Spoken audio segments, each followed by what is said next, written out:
Narito ang iyong pang-araw-araw na horoscope para sa Cancer para sa araw ng March 15, 2026. Sa pagsapit ng petsang ito ng March 15, mararamdaman mo ang isang napakalalim na koneksyon sa iyong emosyonal na pundasyon na mag-uudyok sa iyo na bigyang pansin ang katahimikan ng iyong kalooban at ang kaayusan ng iyong tahanan. Ang mga planeta ay nagbibigay sa iyo ng isang pambihirang talas ng pakiramdam na magagamit mo upang maunawaan ang mga hindi sinasabing pangangailangan ng iyong mga mahal sa buhay ng may sapat na katuwiran at kagaanan ng loob.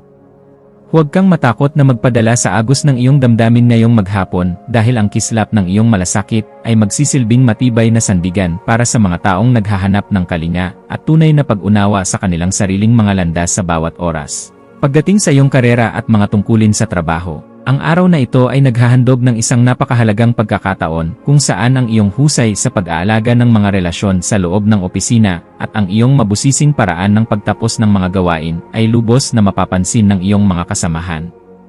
Mapapansin nila ang iyong kakaibang dedikasyon sa paglikha ng isang maayos na kapaligiran, kaya asahan ang isang positibong balita tungkol sa isang proyektong matagal mo nang pinagbubuhusan ng iyong emosyonal na lakas at sipag. Huwag kang mag-alinlangan na gamitin ang iyong intuwisyon sa paggawa ng mga desisyon dahil ang iyong talino sa pag-obserba ng mga detalye ay sadyang kailangan upang mapanatili ang produktibidad at ang pagkakaisa ng inyong buong pangkat sa bawat sandali ng inyong pagtatrabaho. Sa usaping pananalapi, ang petsang ito ay humihingi ng isang matalinong pagsusuri sa iyong mga nagawang budget upang masiguro na ang bawat bahagi ng iyong kita ay nailalagak sa mga bagay na nagbibigay ng tunay na seguridad para sa iyong pamilya at hindi lamang sa mga panandaliang hilig. Maaaring may lumitaw na oportunidad para sa isang investment na may kinalaman sa ari-arian, pagkain, o mga kagamitang pambahay. Ngunit kailangan mong maging mabusisi sa bawat detalye ng usapan bago mo ibigay ang iyong pinaghirapang pondo para sa proyektong ito. Ang pagiging masinop sa iyong mga gastusin at ang paglalaan ng sapat na halaga para sa iyong sariling seguridad sa hinaharap ay magbibigay sa iyo ng ganap na kagaanan sa loob ng iyong puso at katiyakan sa bawat hakbang na iyong gagawin. Ang aspeto ng pag-ibig at pakikipag-ugnayan para sa Cancer ay nasa isang yugto ng napakalalim na pag-aaruga at seryosong pagkilala sa halaga ng emosyonal na katatagan kung saan ang iyong puso ay naghahangad ng isang relasyon na puno ng kislap at paggalang. Ang pagpapakita ng iyong pagmamahal sa pamamagitan ng pagluluto ng masarap na pagkain o ang simpleng pakikinig ng mahinahon sa mga hinaing ng iyong kapareha ay lalong magpapatatag sa inyong ugnayan sa bawat sandali ng inyong pagsasama ngayong maghapon. Para sa mga naghahanap pa ng makakasama, ang iyong mahinhin at kagalang-galang na aura ay magsisilbing magnet para sa mga taong naghahangad ng isang partner na may matibay na prinsipyo at marunong magpahalaga sa tunay na ganda ng isang tahimik na pagsasama. Ang iyong kalusugan ay dapat maging isa sa iyong mga pangunahing prioridad sa pamamagitan ng pagbibigay ng sapat na atensyon sa iyong tiyan, dibdib, at sa iyong pangkalahatang antas ng sigla na maaaring makaramdam ng pagod dahil sa matinding emosyonal na pagpapagod. Ang iyong katawan ay humihiling ng sapat na pahinga at pagkain ng mga pagkaing nagpapalakas ng iyong resistensya upang mapangalagaan ang iyong ningning habang tinatapos mo ang iyong mga mabusising obligasyon ng may sapat na katuwiran at lakas.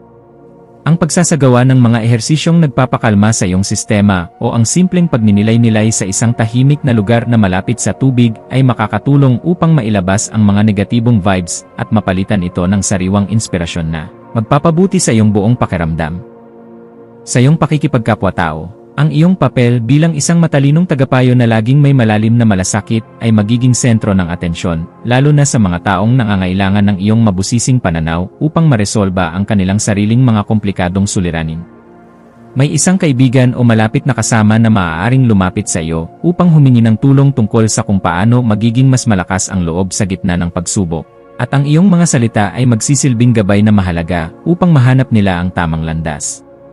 Maging mapagmasid sa bawat pakikipag-usap dahil ang bawat impormasyon na iyong ibabahagi ay nagtataglay ng kapangyarihan na makapagpabago ng pananaw ng iba nang may sapat na pagkilala sa kanilang sariling kakayahan at kalayaan sa bawat kilos. Ang iyong malikhaing isipan ay magkakaroon ng pambihirang kislap sa hapon, lalo na sa mga gawaing may kinalaman sa pagdidisenyo ng iyong espasyo, pagluluto, o anumang paraan ng pagpapahayag na nagpapakita ng iyong pagiging mabusisi sa sining ng pagpapakita ng kalinga.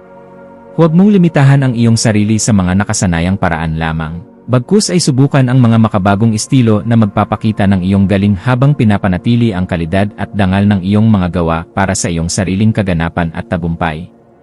Ang pagbuo ng isang bagay na may layuning magbigay ng kalinawan at saya sa pakiramdam ng marami sa pamamagitan ng iyong mga natatanging talento ay nagbibigay sa iyo ng ganap na kagalakan na sadyang napakahalaga para sa iyong patuloy na asenso. Para sa pamilya, asahan ang isang kaganapan sa loob ng tahanan na mangangailangan ng iyong pagiging mahinahon upang maging maayos ang takbo ng inyong samahan sa kabila ng mga posibleng maliliit na usapin tungkol sa inyong mga plano sa hinaharap. Ang iyong presensya ay magbibigay ng kagaanan dahil kaya mong magpaliwanag sa paraang madaling intindihin at may sapat na pagkilala sa nararamdamang pangangailangan ng bawat miyembro ng iyong pamilya sa bawat oras ng inyong pagsasama. Maging mapagpatawad sa mga pagkukulang ng iyong mga mahal sa buhay at maging isang gabay na laging handang tumulong sa pag-aayos ng anumang aberya. Dahil ang matatag na pundasyon sa loob ng tahanan ang tunay mong sandigan sa bawat hamon na inyong haharapin. Ang iyong intuisyon ay magsisilbing isang matalas na kumpas sa pagpapasya tungkol sa isang bagong oportunidad na may kinalaman sa iyong personal na paglago o sa pagpapaganda ng iyong sariling kasanayan sa pakikipag-ugnayan sa mga taong may malalim na karanasan. Kung may nararamdamang udyok na ayusin ang iyong mga kagamitan sa bahay o bumili ng mga kagamitang magdadala ng higit na kaayusan sa iyong paligid, gawin ito ngayon dahil ang daloy ng enerhiya ay pabor sa mga gawaing nagdadala ng bagong simula. Ang iyong panloob na boses ay malakas na nagpapaalala na handa ka na para sa isang mas mataas na antas ng kaganapan sa iyong pagkatao. Kaya pakinggan ito, at huwag hayaang ang mga alinlangan ay humadlang sa iyong asenso patungo sa tagumpay. Sa aspeto ng edukasyon at pagkuha ng karunungan, ang iyong isipan ay magiging kasing talas ng isang kidlat na handang unawain ang bawat komplikadong impormasyon upang mahanap ang pinakaugat ng katotohanan sa iyong mga pinag-aralan ngayong araw na ito. Gamitin ang panahong ito upang magbasa ng mga materyales na magpapalawak ng iyong pangunawa sa mga usaping may kinalaman sa kasaysayan, psikolohiya, o sa mga paraan ng wastong pamumuhay dahil ang mga ito ay sadyang makakatulong sa pagpapabuti ng iyong disposisyon. Ang bawat impormasyon na iyong matututunan ay magsisilbing hiya sa iyong isipan, kaya huwag kang titigil sa paghahanap ng liwanag hanggang sa marating mo ang ganap na kalinawan na iyong matagal nang hinahanap para sa iyong seguridad. Iwasan ang pagiging masyadong sensitibo sa mga puna ng ibang tao na wala namang kinalaman sa iyong tunay na kakayahan upang hindi ka makagawa ng pader na maglalayo sa iyo sa mga bagong pagkakataon na maaaring dumating. Ang pagpapanatili ng isang balanse sa pagitan ng iyong pagiging mabusisi sa trabaho at ng iyong pagiging mahinahon sa pakikihalubilo sa iba ay isang kasanayan na dapat mong pagtuunan ng pansin ngayong araw upang mas lalo kang irespeto ng lahat. Ang pagpili sa kung ano ang nakakabuti sa iyong pangmatagalang mithiin nang hindi isinasakripisyo ang iyong mga prinsipyo ay magbibigay sa iyo ng mas mabilis na resulta at mas malalim na kagalakan sa bawat sandali ng iyong pakikipagsapalaran.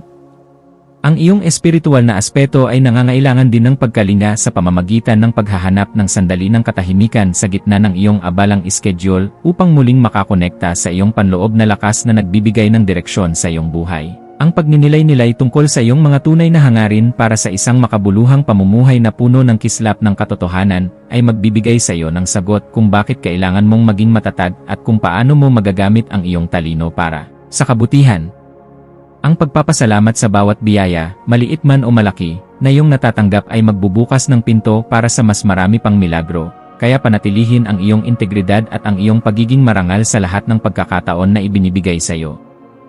Maging mapagmasid sa mga dokumento, email, o mga mensaheng iyong matatanggap ngayong hapon, lalo na ang mga may kinalaman sa iyong mga personal na proyekto, kontrata sa trabaho, o mga legal na usapin na may kinalaman sa iyong mga ari-arian, at siguraduhin na naintindihan mo ang bawat detalye.